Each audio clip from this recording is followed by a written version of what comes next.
Karma tidak pernah ingkar janji.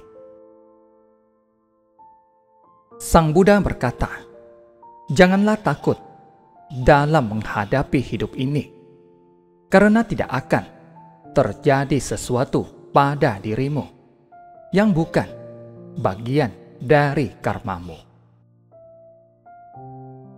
Alkisah, ada seorang tukang kayu yang hidup bersama istrinya di pinggir hutan.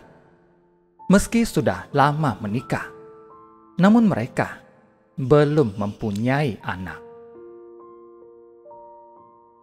Si tukang kayu itu punya kemampuan bisa mendengar suara-suara makhluk halus di sekitarnya. Suatu hari, ia ke hutan mencari kayu bakar. Ketika sedang membelah kayu, tiba-tiba dia mendengar suara dua anak kecil.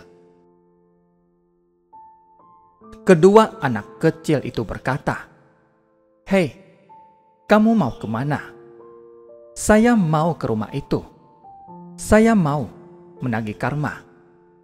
"Oh, saya juga mau ke sana. Kalau saya mau bayar karma." Si tukang kayu hanya diam, melanjutkan pekerjaannya seolah tidak mendengar apa-apa. Dia mengumpulkan kayu bakar yang sudah dibelah, lalu pulang.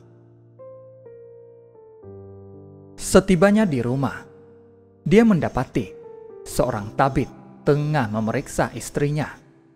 Tabib mengatakan bahwa istrinya hamil anak kembar. Si tukang kayu berpikir, pastilah dua anak kecil tadi yang masuk ke rahim istriku. Sejak lahir, sudah tampak perbedaan mencolok di antara keduanya. Yang sulung malas dan nakal, sedangkan yang bungsu rajin dan penurut. Si sulung terus-menerus membuat masalah dan keributan. Banyak perbuatannya yang membuat si tukang kayu terpaksa harus menanggung malu. Tukang kayu pun berpikir, pasti ini anak yang datang untuk menagih karma. Makanya dia sering membuat aku susah dan malu. Baiklah, aku tidak mau anak ini terus-menerus menagih karmanya sampai aku tua. Akhirnya si sulung pun diusir. Tidak ada lagi yang membuat keributan. Si tukang kayu dapat hidup tentram dan damai, mencurahkan seluruh harapan dan kasih sayangnya pada si bungsu. Namun, tiba-tiba si bungsu jatuh sakit. Tukang kayu menghabiskan tabungannya untuk membayar tabib-tabib terbaik dan membeli obat terbaik. Namun para tabib kebingungan mengobati penyakit langka yang diderita oleh si bungsu dan akhirnya menyerah. Tukang kayu menjual rumah serta seluruh harta bendanya, pergi keluar kota untuk mencari tabib lain.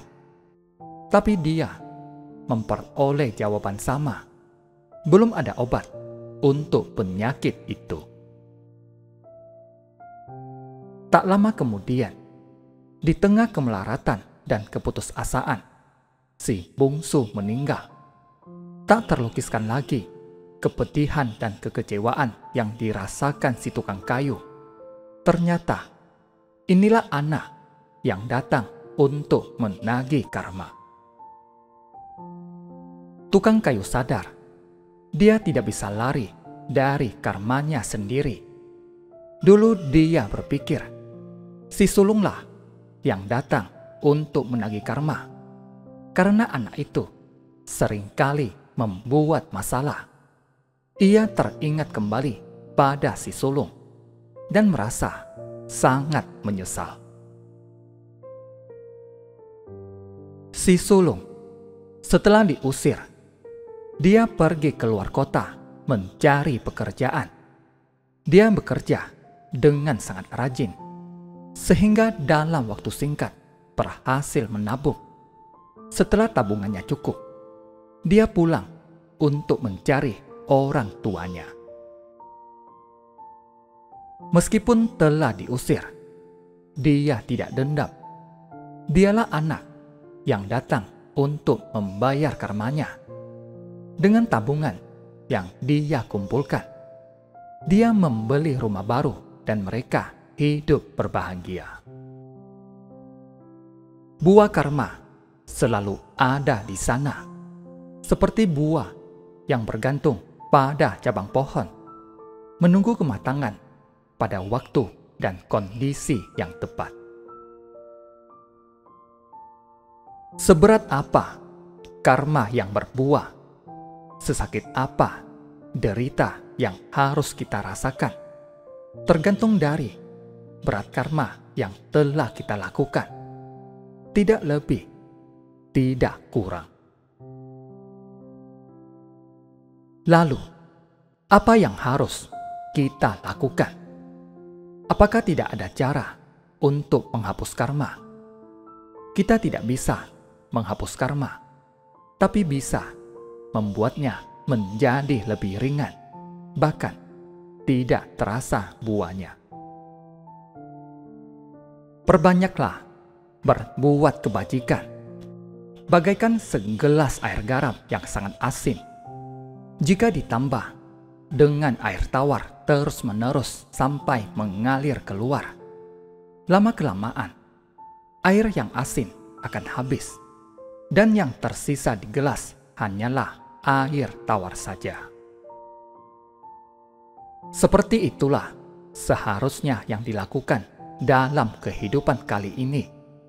Entah sudah berapa banyak karma buruk yang telah kita lakukan, dan di kehidupan ini seharusnya kita lebih banyak berbuat kebajikan.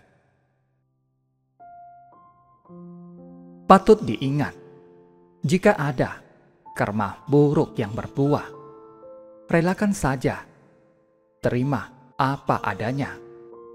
Karena semua itu disebabkan oleh perbuatan kita sendiri juga di kehidupan masa lalu.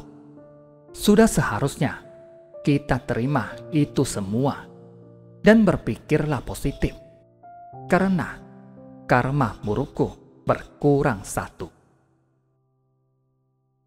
Tetaplah berbuat baik sampai akhir. Terima kasih, semoga bermanfaat.